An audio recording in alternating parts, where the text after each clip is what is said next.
Willkommen an der Universität Freiburg. Im Rahmen eines Projekts der Heidelberger Akademie der Wissenschaften beschäftigt sich hier ein Expertenteam mit der Kommentierung der Fragmente der griechischen Komödie. Diese sind bis heute noch Teil unseres gesellschaftlichen Lebens. Vieles, worüber wir heute im Theater, im Kino oder im Kabarett lachen, hat seinen Ursprung in der griechischen Komödie der Antike. Von den Tausenden von Stücken, die ab 486 v. Chr. in Athen im Dionysos-Theater aufgeführt wurden, sind durch die Ungunst der Überlieferung lediglich 11 Komödien des Aristophanes und 5 mehr oder weniger gut lesbare Menanders erhalten. Durch zahlreiche Fragmente, Einzelworte, wenige Verse oder auch größere Partien, die auf Papyri oder als Zitate bei anderen antiken Autoren erhalten sind, ergänzen dieses Bild und lassen uns einen Einblick in die griechische Komödie gewinnen.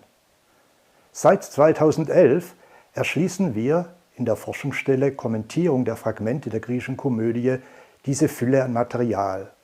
35 Wissenschaftlerinnen und Wissenschaftler aus Europa, den USA und Australien arbeiten zusammen und diskutieren ihre Ergebnisse auf Kolloquien und Tagungen.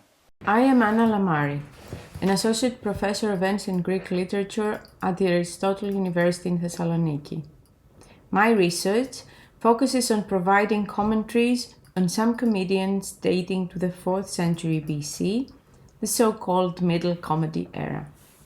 My name is Virginia Mastellari and I'm affiliated with the University of Pavia in Italy.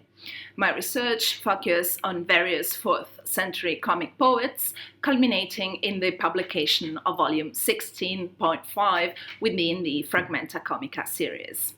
In 2 Reihen werden unsere Forschungsergebnisse publiziert, den Studia Comica und den Fragmenta Comica. Die griechische Komödie steht ganz und gar im Leben, in der Zeit, in der die Stücke zur Aufführung kamen. Und so findet man in ihnen nicht nur zahlreiche Bezüge zur politischen Situation, sondern auch zum Alltagsleben, zu den Gegenständen, Objekten, Gefäßen, Geräten, Küchen- und Bühnenrequisiten. Und so ist unsere Datenbank entstanden, in der die Gegenstände vom gesamten Korpus der griechischen Komödie gesammelt und systematisiert werden. Diese Datenbank muss man natürlich im Kontext vom sogenannten Material Turn, materiellen Wende sehen, wo ein Objekt Agent und Akteur ist, eine zentrale Bedeutung für den Text hat und die Handlung bestimmt.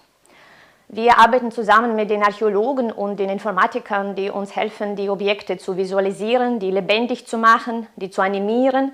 Und so hoffen wir, dass die Datenbank nicht nur für die gesamte Altertumswissenschaft, sondern auch für andere Felder und Disziplinen von Nutzen ist. Aus volkstümlichen Bräuchen, aus buntem Maskentreiben, das an heutige Fastnachts- und Karnevalsumzüge erinnert, entwickelte sich in kurzer Zeit unter dem Einfluss bereits etablierter Formen wie der Tragödie die Komödie zu einer literarischen Gattung, von turbulenten Handlungen zur Charakterkomödie wie dem schwierigen Menanders. Über die römische Komödie, über Plautus und Terenz wirkte die griechische Komödie auf das Lustspiel der Neuzeit, auf Autoren wie Molière oder Kleist, bis hin auf das Boulevardtheater der Gegenwart.